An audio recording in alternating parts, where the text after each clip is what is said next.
a edificação da obra do Senhor ao longo de toda a história. Nós vamos mostrar de Gênesis até os nossos dias, Deus edificando uma obra. E eu quero mostrar que nós fazemos parte dessa obra. Fica com a gente que o estudo hoje está edificante, hein?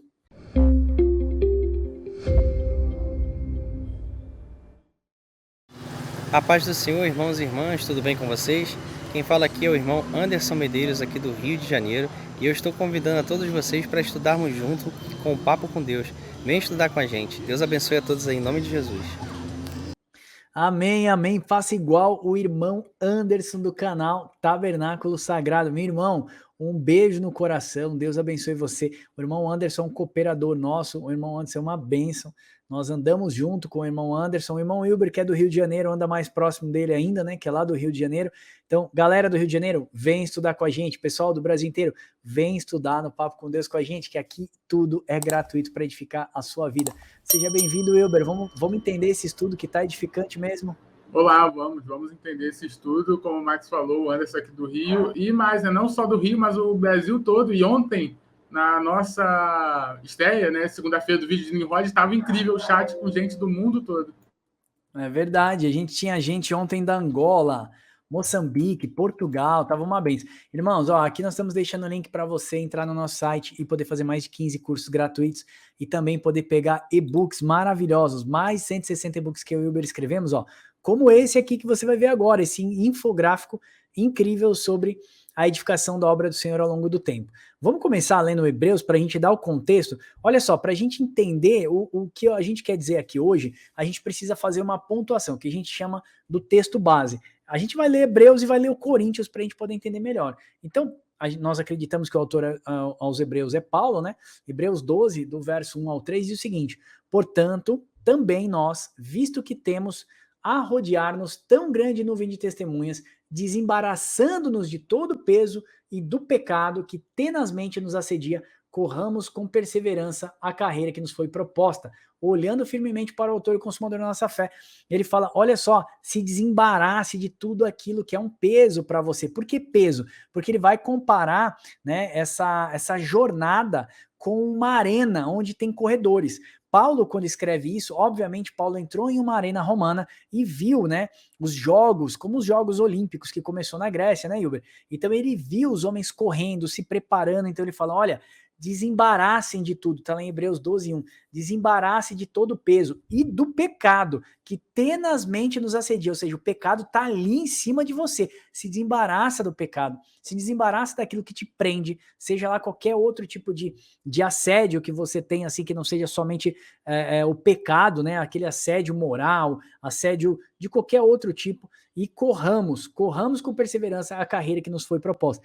Paulo está comparando a vida do cristão com uma corrida, e aí a gente vai ter essa confirmação, ó, eu vou puxar aqui para mostrar para você aqui embaixo, aqui em 1 Coríntios 9, 25, 24 a 25, diz assim, não sabeis vós que os que correm no estádio, todos, na verdade, correm, mas um só é que leva o prêmio. No estádio está todo mundo correndo, mas só um leva o prêmio, ok?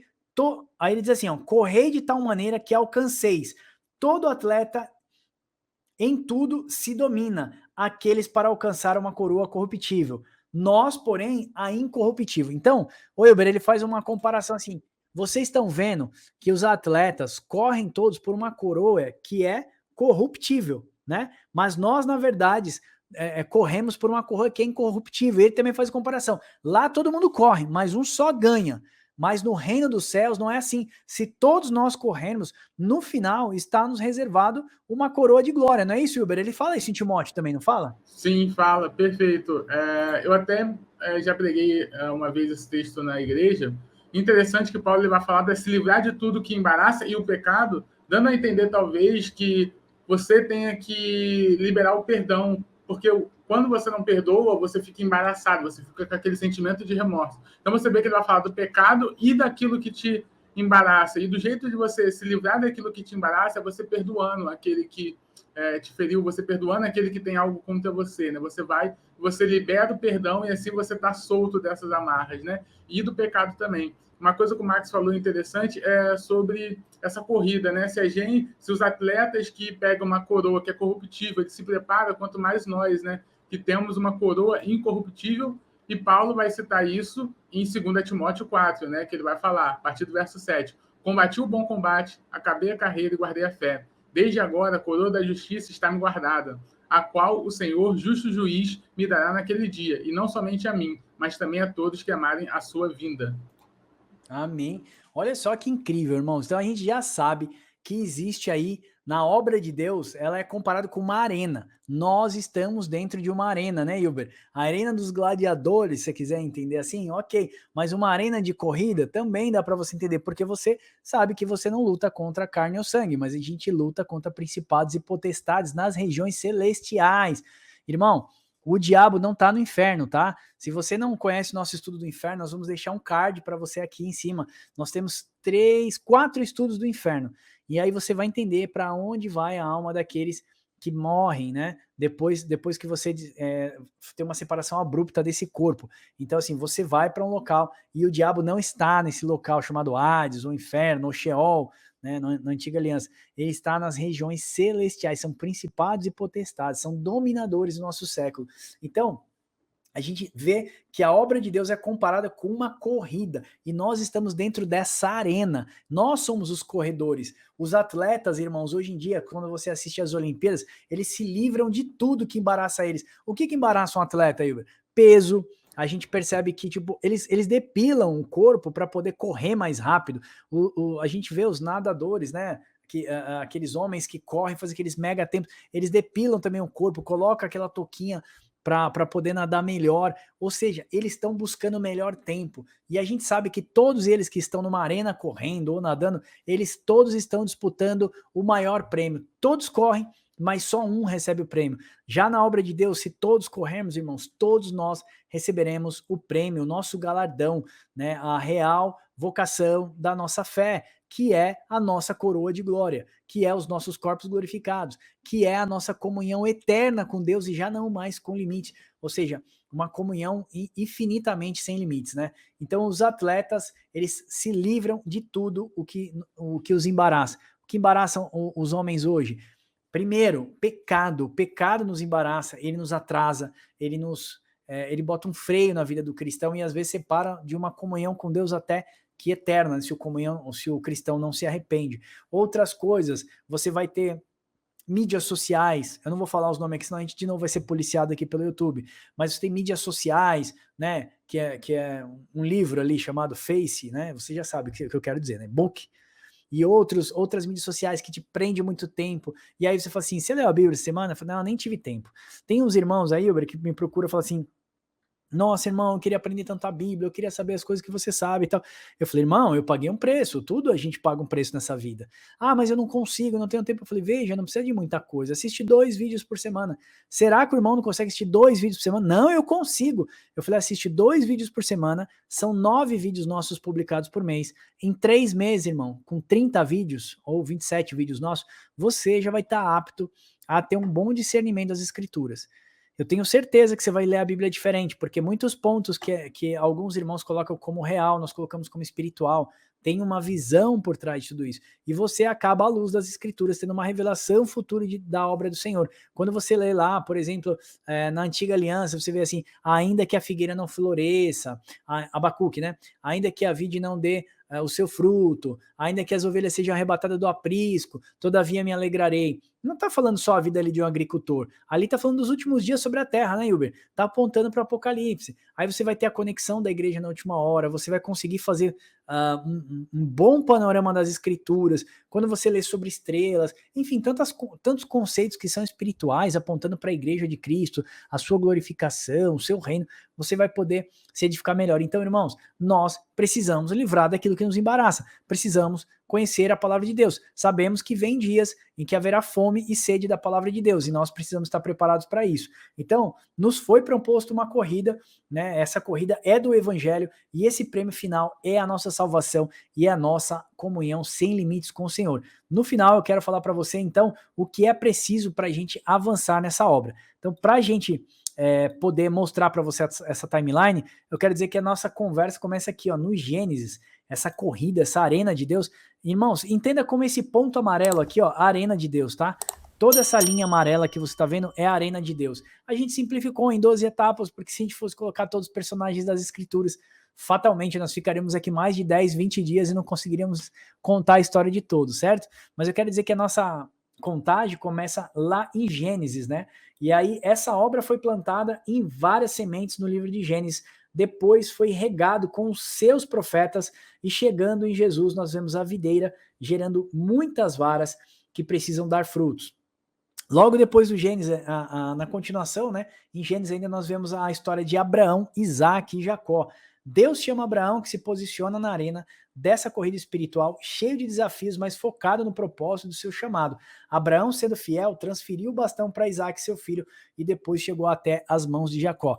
Nessa arena, nós queremos dizer o seguinte, irmãos, tem pessoas que entenderam seu legado não é herança, legado é aquilo que você deixa para a próxima geração, entenderam que dentro desse tempo, eles tinham legado e eles passaram o bastão certinho para a próxima geração. Você vai ver que tem pessoas que recebem o bastão dessa corrida, nós estamos falando de uma corrida de revezamento, ok? Aonde que Abraão, Isaac e Jacó pega esse bastão aqui, ó, passa para Isaac, passa para Jacó, Jacó passa para Moisés, Moisés vai chegar até os juízes, Samuel, Saul, Davi, Jeroboão, nós vamos chegar lá, vamos explicar um pouquinho. Agora, quando um desses corredores não entende o seu papel nessa corrida, ele deixa esse bastão cair. Quando esse bastão cai, existe um grande atraso de tempo na obra do Senhor. A gente chama de um hiato de tempo. E aí, novamente, a obra do Senhor para por conta de homens que não possuem visão. Nós falamos aqui sobre transição geracional, nós vamos trazer o irmão Gerson para a gente falar um pouco mais sobre a igreja dos primeiros séculos, a igreja de hoje e a igreja do futuro. Aonde que a igreja está errando hoje e aonde que a igreja erra no futuro, porque você pode ver lá no Apocalipse, muitas igrejas recebendo repreensão do Senhor, ok? Então vamos lá. Abraão passa para Isaac, que passa para Jacó, e aí a obra do Senhor segue. Então chegamos a Moisés. Então Deus levanta Moisés, que preparou Josué e passou o bastão adiante. Mas Josué, irmãos, embora fosse um bom líder, ele não preparou a próxima geração. Moisés entrega para Josué, Josué entra na terra prometida, não treina o povo, o povo não entende a consciência do legado. Que acontece com o povo, Wilber? Peca, cai novamente em idolatria e aí começam o atraso e do avanço da obra do Senhor, né? Atraso o avanço da obra do Senhor. Concorda com isso aí, Wilber? Sim, tanto é que no livro de Juízes, né, a gente vai ver aquele ciclo, né? O povo, ele levanta um juiz, aí o povo ele é livre, aí ele fica feliz, ele cai e peca, aí tem que levantar um outro juiz e fica nesse ciclo de problema e estagnação toda hora, né? Exatamente, você falou aqui, ó, em Juízes, o caos foi consequência da quebra geracional. Se levantou uma geração que não conheceu o legado dos seus pais espirituais. Um eclipse na obra de Deus, portanto, uma paralisação dessa corrida. Esse trecho foi escrito pelo irmão Gerson, é uma adaptação do seu irmão Gerson Lima, lá de Montemora, um grande parceiro nosso, agora está se tornando um grande parceiro do Papo com Deus, e eu quero que ele venha abençoar a vida de vocês. Eu falei que o irmão Gerson andou muito tempo com o irmão Gino, que trouxe as duas casas de Israel para o Brasil. Então nós conhecemos essa doutrina das duas casas de Israel, graças a Deus trazer o irmão Gino para cá, que já partiu para o Senhor, mas o irmão Gerson continua até os dias de hoje nos abençoando. Então, ó, Moisés passa para os juízes, existe um grande caos nos juízes, né? Então, ele chama isso de eclipse espiritual. Isso chega até Samuel e Saul. Olha só, no tempo de Samuel pediram um rei, porque rejeitaram seus filhos. Eles não levavam a tocha do testemunho, ou seja, o bastão. Então foi Saul levantado como rei, mas foi Davi quem levou a tocha e o testemunho do bastão até passar a Salomão. Você sabe que Deus manda ungir Saul. Saul faz o que é mal aos olhos do Senhor, não entende que ele tem que passar o legado adiante, mas perde, né? Perde um tempo aí, na verdade, a obra do Senhor, até que Deus levanta Davi novamente, unge Davi. E aí Davi sim, irmãos, ele entende o seu projeto dentro da obra de Deus. Nós precisamos entender outra coisa também, né, Hilber? Nós somos apenas um grande, vamos dizer assim, uma grande parte muito pequena da obra de Deus. Se você olhar dentro desses 5, 6 mil anos de história, eu e o Wilber aqui, nós fazemos parte de uma grande poeirinha, porque grandes homens já passaram o seu tempo. Homens que destinaram 80 anos da sua vida, 40 anos da sua vida, 70 anos da sua vida. Eu e o Wilber estamos nesse trabalho aqui há 1 ano e meio só, do Papo com Deus, né? Edificando vidas. E nós queremos ir mais além, nós queremos que Deus nos dê bastante saúde para que a gente vá mais longe. mas nós sabemos que ao nosso tempo nós precisamos preparar vocês, para que vocês preparem os seus filhos, preparem os seus irmãos, seja na sua igreja, seja no seu bairro. Nós precisamos entender, irmãos, que a obra de Deus precisa que a gente faça o ID. Acabou agora de um irmão me chamar aqui no WhatsApp, até mandei para o Wilber, né? Wilber, a pessoa quer saber qual que é o ministério dela.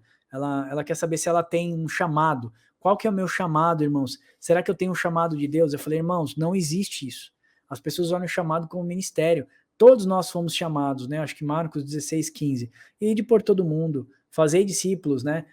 Batizando em nome do Pai, do Filho e do Espírito Santo, tal. Então, assim, a gente já tem um chamado, fazer o ID. Como você faz o ID? Ser a glória de Deus no seu trabalho, ser a glória de Deus no seu bairro, ser a glória de Deus na sua casa, ser a glória de Deus na sua igreja, abençoar os seus irmãos da sua igreja, visitar as pessoas que estão doentes, ajudar o necessitado, a viúva. Isso é ser louvor da glória de Deus.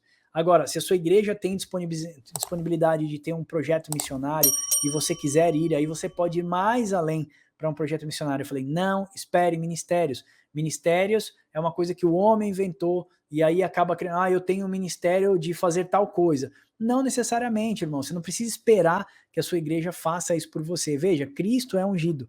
Se ele é o cabeça é ungido, todo o corpo é ungido. Você foi chamado para isso. E dentro do teu ministério, dentro do teu chamado, né, que é o ID, você está orando por alguém foi curado, Hilber, essa pessoa tem o dom da cura, concorda? Você está falando com alguém e de repente Deus te dá uma visão, você entrega essa visão, você tem o dom de profecia, né? De repente você está falando com alguém e Deus começa a te mostrar muitas coisas que você estudou na Bíblia, você tem o dom da palavra, Deus está usando os seus dons, né, em você para que você edifique outros. Você já sabe que Deus não dá o dom para você edificar a si mesmo. Todo dom que Deus nos dá é para edificar outros. Nós temos o dom da palavra, então nós queremos edificar a vida de vocês, ok? Então, irmãos, essa é a questão da obra de Deus. Como que eu faço o ID do Senhor? Como é que eu faço a obra de Deus? Simples, é você fazer aquilo que Jesus colocou você para fazer. Aí, questão de ministério é outra história, chamado todos nós fomos. Deixa eu voltar para cá, para a gente mostrar aqui. Bom, então Deus levantou Davi para seguir a sua obra adiante. Davi entende a sua vocação nessa corrida, ele acumula bastante riqueza para a construção do templo, estoca materiais, prepara o seu povo, e aí ele prepara também o seu filho Salomão para a próxima geração, para que eles pudessem construir a casa de Deus. Olha, Davi entendeu o seu legado, e Davi passa o bastão novamente para Salomão. Vamos lá, irmãos, então a gente chega aqui a Roboão e Jeroboão, o reino dividido. O filho de Salomão, Roboão, teve ciúmes de Jeroboão, e agora o reino de Israel se divide em duas partes, reino do norte, reino do sul. O reino do norte teve 19 reis obstinados e não fiéis ao Senhor, seguindo a sua carreira a solo, que foi uma cultura de individualismo, né? Por conta disso, eles cometeram muitos pecados de idolatria, e Deus enviou o povo, então, para o cativeiro da Babilônia, onde depois Deus levanta Daniel para interceder pelo povo. Ô, Hilber, deixa eu te falar uma coisa, essa cultura de individualismo aí que a gente está falando, né, que Roboão teve, de Jeroboão, rolou esses ciúmes, essa separação toda, parece que isso não se findou, até os nossos dias ainda existe essa cultura do individualismo. O que é um pouco da cultura do individualismo aí vamos falar assim, espírito de Jeroboão e de Roboão, né? Até hoje existe, né, esse espírito de individualismo, de ser o centro, né, da sua denominação, do seu aspecto religioso, né? E não só ainda tem isso, como você tem o controle, né? Você tem o individualismo, esse individualismo tem que exercer o controle, a centralidade de tudo que está em volta. Então, exemplo, por que uma mega igreja vai se dividir em 5? Se o líder ele for individualista, ele nunca vai querer isso, porque ele quer ter o máximo controle possível, ele quer estar no centro das atenções. Então, esse ciúme gera até os dias de hoje. Quando você vê, por exemplo, um irmão na igreja que está ganhando um certo destaque, por exemplo, e aí a própria liderança já fica com ciúme, achando que ele quer tomar o lugar, e aí vai sempre levar para aquele contexto, o espírito de rebelião. Isso, às vezes, não tem nada a ver com o espírito de rebelião, né? Então, essa cultura está vigente hoje em dia e bastante, né? A gente pode dizer que está bem forte. Imagina, irmãos, a gente vamos dizer assim, falar igual Deus falou, espalhar em vez de juntar, né? Tipo, o Wilber lá no bairro dele, ele, em vez de eu unir todo mundo numa congregação só, o Wilber monta uma congregação de 20 pessoas, no outro bairro mais 20, no outro mais 20. Olha só a multiplicação da obra de Deus, né? E outra, a preparação de homens, não é só referente a templos, estruturas, a preparação de homens. sabe? O Wilber poder colocar em prática aquilo que ele está aprendendo, ele poder ensinar outras pessoas que têm outras qualidades, outras características diferentes da dele, somar no corpo de Cristo, porque o Wilber é o quê? Ele não pode ser o cabeça é Cristo, ele é um braço, eu sou outro braço, o irmão é outra perna, sabe? E o conhecimento vai. Ontem eu estava conversando com um pastor, ele falou assim, eu gostei muito de ouvir você e tal, e eu vou aprender muito com você. Eu falei, muito pelo contrário, eu vou aprender muito com o senhor, sabe? Porque assim, eu vi que ele é um cara que tem uma boa experiência. E não é só assim porque tipo, ele gostou de algo que eu falei, ou ele se impressionou com algo que eu falei.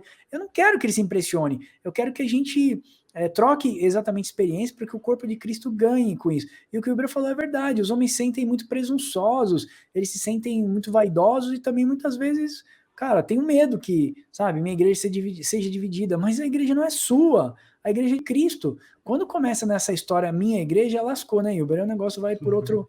Aí, enfim, aí é mais nível denominacional. Bom, enfim, irmãos, nós fizemos um estudo chamado Transição Geracional. Vamos deixar um card para você aqui em cima. Você tem que fazer transição geracional. Falamos também isso de Nimrod. O que Nimrod tem a ver comigo? Faz o estudo de Nimrod. O Uber vai deixar um card para vocês aqui. Você vai ver que tem tudo a ver. Bom, chegamos a Zorobabel e Josué, então. Deus libera o seu povo pelas mãos de Josué e Zorobabel. Josué e Zorobabel foram encarregados de restaurar o altar e os fundamentos da casa de Deus.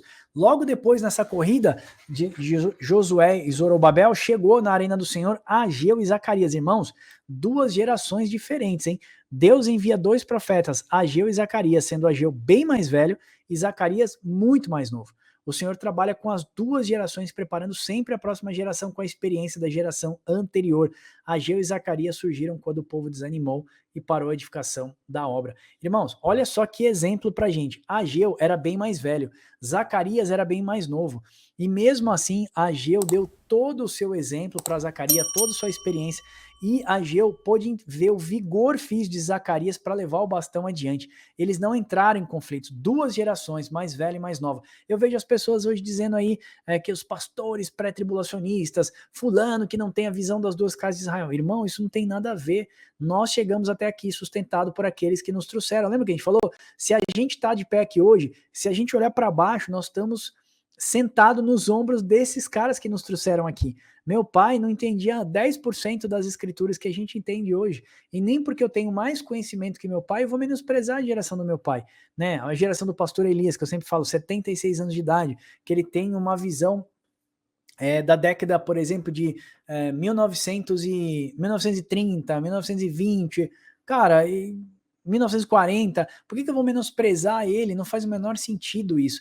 Ele, para mim, é uma forma de conhecimento, respeito, conhecimento, e o que eu prezo muito nele, na verdade, como é que eu posso dizer? É comunhão com Deus. Ele tem um relacionamento com Deus diferente, sabe?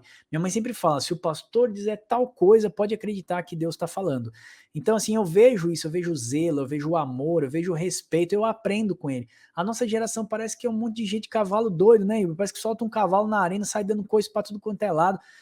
Olha, nos foi dado conhecimento que a geração anterior não teve. Nós sabemos que os nossos filhos terão conhecimento superior para a geração deles. Então, ao nosso tempo, temos que respeitar a geração anterior, aprender com eles, para que a gente possa, com o nosso vigor físico, fazer coisas superiores lá na frente. Olha, aquela geração que não aprende com o passado está fadado a destruir o seu futuro. A geração que não aprende com o passado está fadada a cometer os mesmos erros do passado, ok? E aí chega Esdras e Neemias para embelezar a casa de Deus, e ali é restaurado o ministério da palavra. Esdras era um escriba que Deus levantou lá na Babilônia. Depois veio Neemias, que restaura as muralhas da casa de Deus, e depois vem então Malaquias, e nós vemos novamente um ciclo geracional sendo mudado, com a obra de Deus sendo edificada. Olha só, quando homens entendem o seu papel dentro da obra de Deus, vem Esdras, vem Neemias, depois vem Malaquias, e Deus vai edificando a sua obra, e a obra vai sendo sustentada. Agora vai vendo, irmãos, quando não tem o conhecimento, né, que nós estamos numa corrida e o homem faz o individualismo, separa para si, né? Olha só o que acontece. Houve um silêncio profético e a gente chama esse silêncio de interbíblico. Tá aqui, ó, nessa timeline.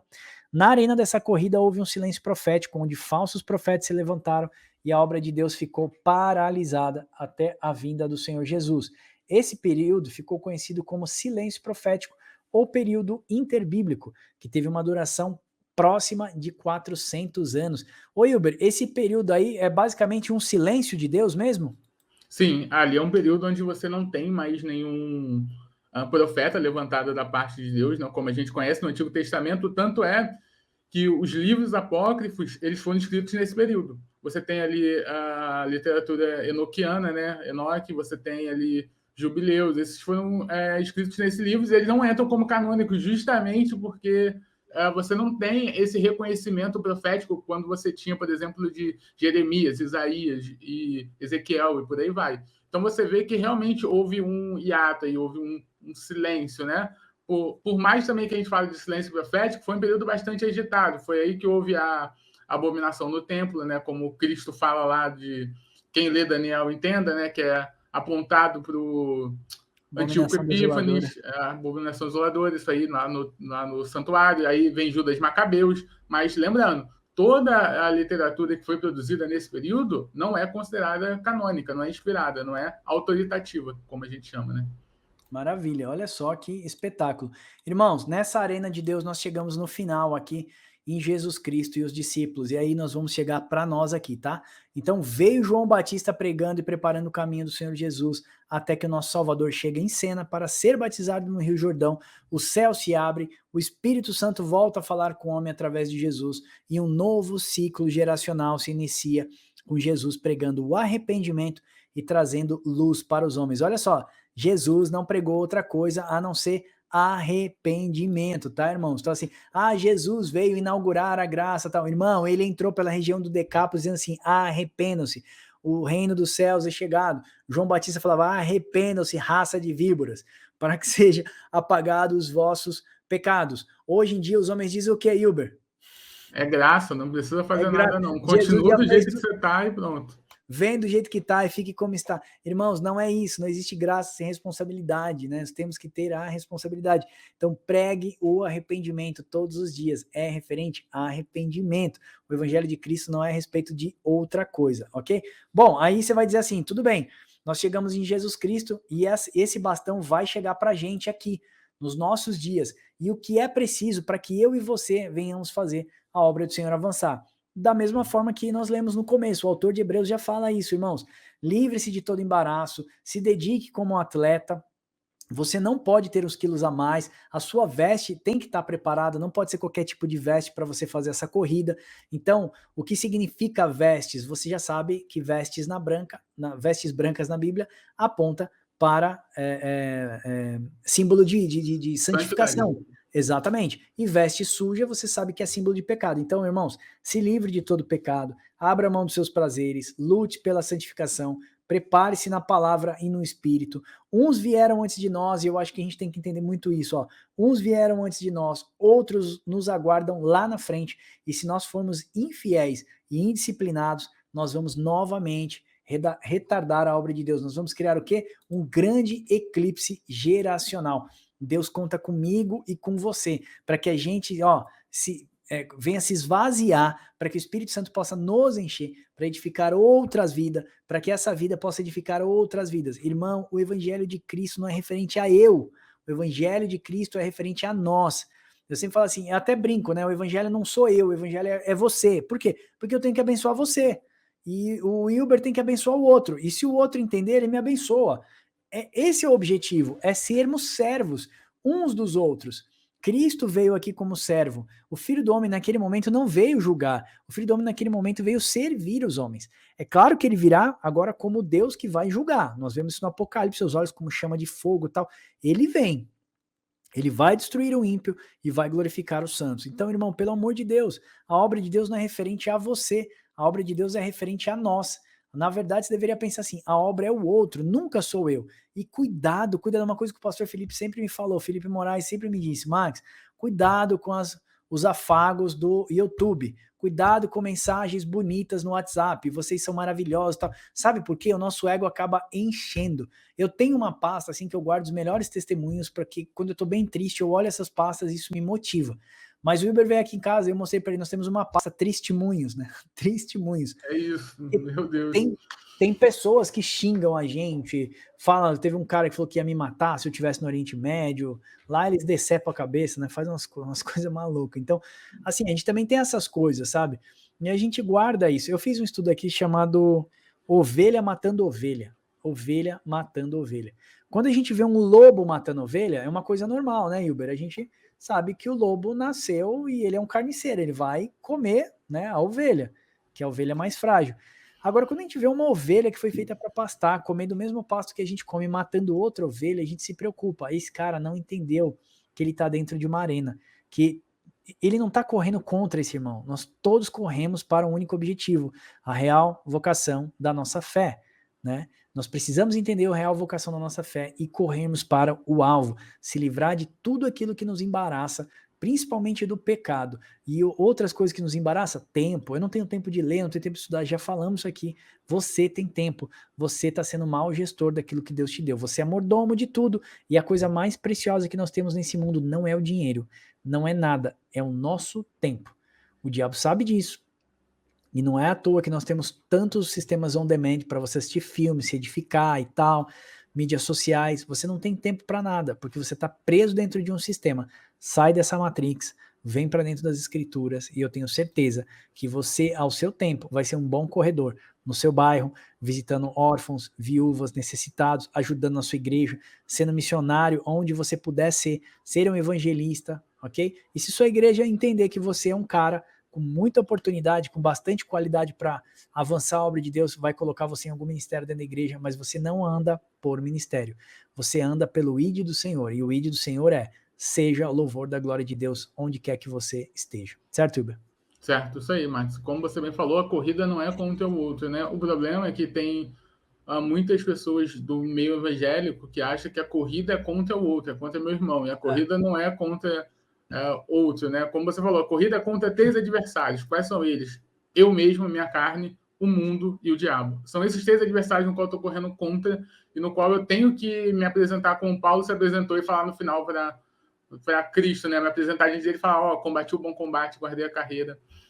Agora a coroa da justiça está me guardada. Então, quando eu entendo que não é uma corrida contra o meu irmão, mas que eu tenho que ajudar o meu irmão a correr junto comigo e saber que meu adversário é minha carne, o mundo que está no meu redor e o inimigo, o diabo, eu consigo ter mais leveza, né? E ter mais discernimento para focar na cruz de Cristo, que é o ponto de chegada. Amém. Ô, Hilber, depois deixa um card para eles aqui, ó.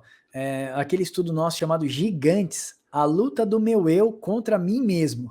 Ou seja, o cara vem aqui derrubar os seus gigantes, faz aqui a corrente, não sei o que, para derrubar um gigante, 7 voltas de Jericó para derrubar o seu gigante. Irmão, o maior gigante da sua vida é você mesmo. Gênesis 4:7, Deus fala isso. O seu desejo vai militar contra você, mas você tem que dominá-lo, ok?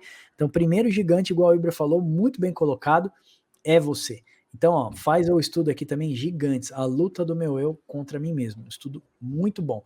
Irmão, esse e-book, ele é grande. Eu não passei da primeira página. Aí tem uma irmã que às vezes vai falar assim, 2, 3 irmãos sempre fala: poxa, eu queria que você fizesse tudo mais longo. Irmão, a gente não pode fazer todos os estudos muito longos. Vai sair um vídeo nosso agora de 1 hora, né, Hilber? De 1 hora. Então você imagina, se a gente ficar fazendo estudo muito grande, o YouTube não mostra para outras pessoas. Então nossa média aí é 15 minutos, a gente nem faz mais vídeo de 15 minutos, é de 30, 40 minutos. Olha só, baixa esse e-book aqui, ele é gratuito. Tá aqui o link aqui, ó, para você, papocomdeus.com.br/estudos. Na descrição desse vídeo também você pode fazer. Olha que legal essa página 2. A gente vai contar toda essa história, tem vários adicionais, tem Timóteo, tem 2 Timóteo também que a gente vai falar. Aqui a gente vai passear pela geração dos mais velhos, geração dos mais novos, a transição de Jesus para o discípulo. Jesus deixa um legado histórico. Qual que é esse legado histórico? E no final a gente faz essa exortação que é preciso para avançar a obra de Deus. Então eu vou pedir para você baixar esse e-book aqui para você se edificar. Se você gostou desse vídeo, dá um like para abençoar a nossa vida. Se você puder pegar esse link, mandar no mínimo para uma pessoa, olha, tenha certeza que você está nos abençoando. A gente tem um trabalho de teologia para surdos e nós também temos boa teologia para ouvintes. Então, se você quiser fazer estudos aí de teologia, você acessa o nosso site. E se você quiser nos ajudar para chegar mais longe e poder abençoar as pessoas, considere-se apoiar o Papo com Deus. Nós temos uma página /gerentes, papocomdeus.com.br /gerentes. e aí você pode se tornar um gerente, vai entrar numa lista aqui de WhatsApp, nós vamos mostrar todos os trabalhos que nós temos feito para vocês aí, tá bom? Então considerem apoiar nosso projeto para que a gente possa continuar indo mais longe e fazer tudo gratuito. Se a gente faz gratuito é porque os gerentes do Papo com Deus estão conosco. Amém? Deus abençoe vocês e até o próximo Papo com Deus.